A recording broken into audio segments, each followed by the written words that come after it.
Di mo ba minsan namamalayan na most of the time ay nauubos yung oras mo sa pag-consume ng mga video sa social media, especially mga videos na nakakatawa at mga prank na video? Oo, na-experience ko din yan. Dahil nakaka-entertain naman talaga yung mga ganun videos. Especially dito sa atin sa Pilipinas, kung saan ay talamak na talaga yung mga influencer na yung content ay puro mga prank at yung nakakatawang mga content.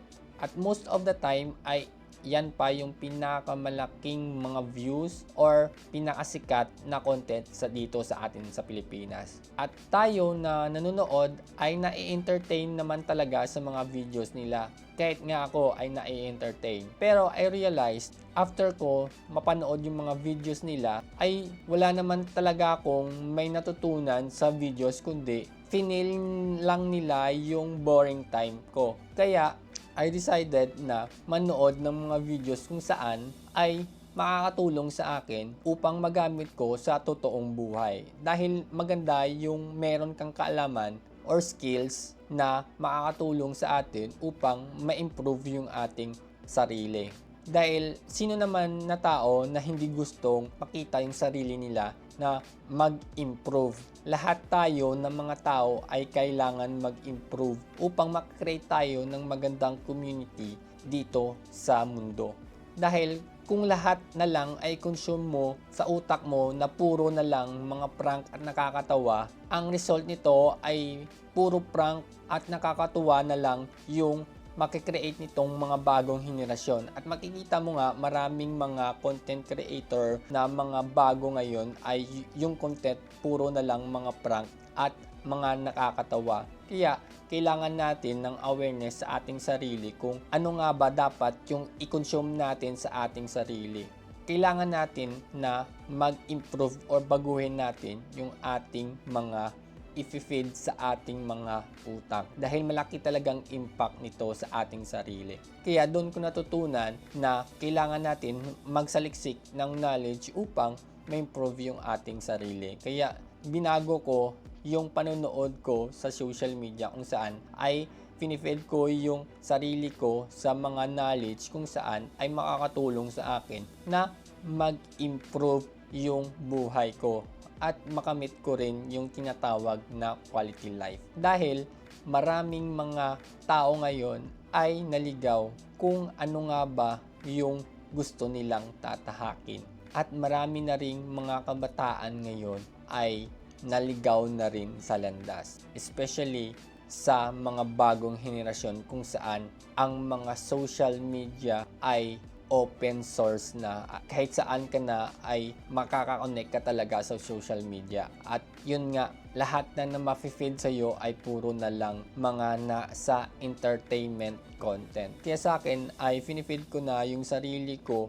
na merong knowledge about sa tinatawag na self-improvement. Kasi may tatlong importante na dapat natin i-improve sa ating buhay. Yung una is yung health natin. Dahil alam ko yung kalusugan natin ay isa sa mga pinaka-importanting bagay na kailangan natin tuunan ng pansin. Dahil dito talaga nagsisimula ang lahat. Dahil sa kalusugan ay pwede kang makakreate o maka-impact sa mundo. Makakreate ng value, makapigsalamuha sa mga tao, makatulong sa tao. Kaya napakahalaga na alagaan natin yung sarili natin. Kaya nakikita ko ngayon sa mga bagong henerasyon na parang binabaliwala na lang nila yung mga kalusugan nila. Kasi marami ng mga pabata yung gumagamit ng vape, naninigarilyo, umiinom ng alak dahil hindi sila aware kung ano nga ba yung kahulugan ng kalusugan. Doon ko na-realize na napaka-importante talaga ang kalusugan na ingatan natin. Yung pangalawa is yung wealth. Dahil hindi lahat ng mga lesson about sa financial literacy ay tinuturo sa paaralan. Kaya maraming argumento kung diskarte ba o diploma. Dahil ang school ay tinuturuan ka na maging empleyado. At wala naman ako against sa school. Dahil ang school din ang nagturo sa atin upang marunong tayong magbasa at magsulat. At mga basic knowledge na na-acquire natin sa school. Kaya kung papipiliin ka, diploma or diskarte, siyempre kailangan natin ng diploma sa lipunan natin. At diskarte, pwede mo naman pagsabayin, hindi mo naman kailangan mamili eh. Kailangan mo ng pagplanuhan yung buhay mo. Hindi kung sa diskarte ka, dyan ka aasenso, edi dumiskarte ka, diploma is diploma ka. Depende sa sitwasyon mo. Kailangan mong evaluate mo muna yung sarili mo upang maintindihan mo lahat ng kaganapan sa'yo. Kaya, since nasabi ko na financial literacy ay hindi talaga tinuturo sa school yan. Self-learn yan. Kaya, nanonotice mo yung mayayaman ay lalong yumayaman at yung mahirap ay lalong humihirap dahil yung mga mayayaman ay meron silang knowledge kung paano nila i-handle yung mga kayamanan nila. Hindi katulad sa mahihirap ay wala silang alam kundi yung basic financial literacy lang or hindi kaya wala talagang knowledge. Dahil gigil na gigil talaga ako kung paano talaga yumaman at dun ko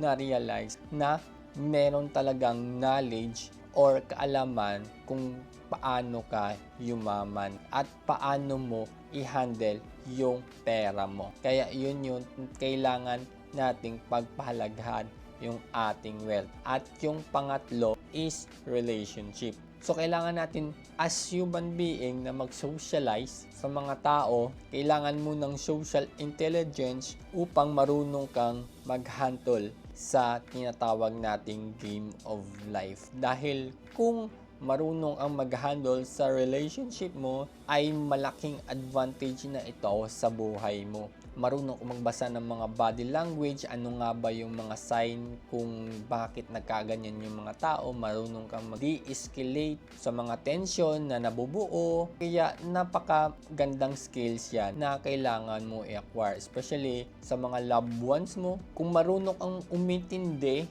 sa partner mo, especially sa mga babae kung saan ay meron talaga silang tinatawag natin na hormonal stages kung saan ay built-in na talaga sila na maging emotional being. Kaya kung marunong kang mag-handle yan, ay napakamalaking skills yan in terms of relationship. Dahil maraming nasisira sa relasyon dahil hindi marunong mag-handle ng emotional situation. Kaya, napaka-importante talaga yung skills na meron ka in terms of social communication. At yung last, I think bonus na rin ito is yung spiritual or spirituality. Dapat marunong ka ding na magtanaw sa ating Panginoon. Kaya, yun lang yung ma-share ko sa inyo. Guys, I hope may natutunan kayo sa video na ito. Gusto ko lang share yung mga thoughts ko about sa nangyayari sa atin